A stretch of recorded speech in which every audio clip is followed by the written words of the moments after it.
presented by Nirala Music Jatia.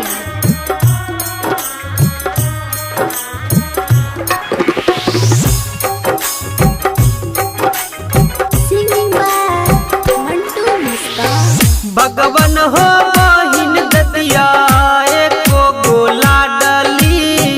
भगवन हो बहिन दतिया एको गोला डली। सुना नहीं रहती कालाई हो भगवन, सुना नहीं रहती कालाई हो। भगवन हो बहिन दतिया एको गोला डली।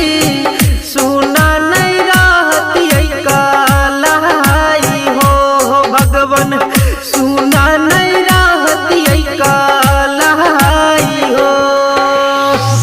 Mixed by Abhishek Nirala.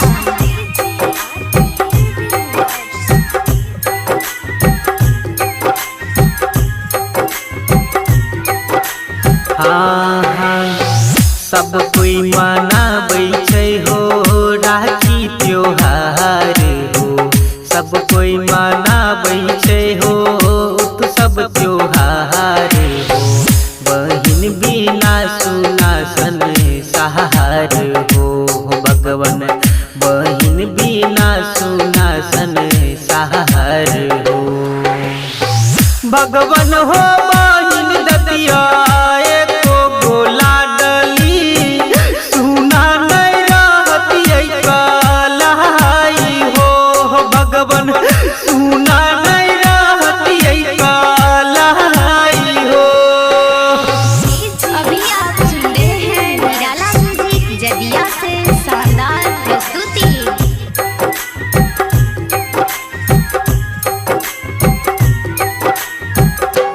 हाँ हाँ सब कोई मनाबै खुशियाँ भाई बहिन के हो।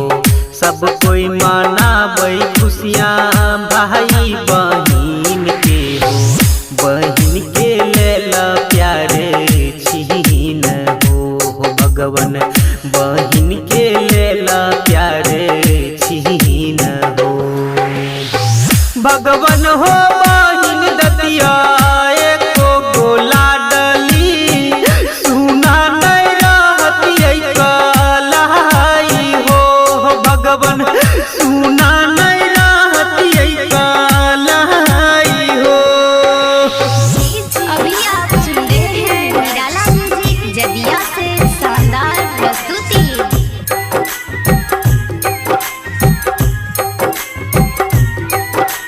हाँ हाँ सबके कलाई में शोभे रेशम के डोर हो।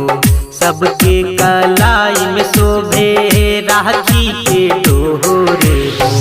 मंटू से भैला तू कठोर हो भगवन, मंटू से भैला तू कठोर हो। भगवन हो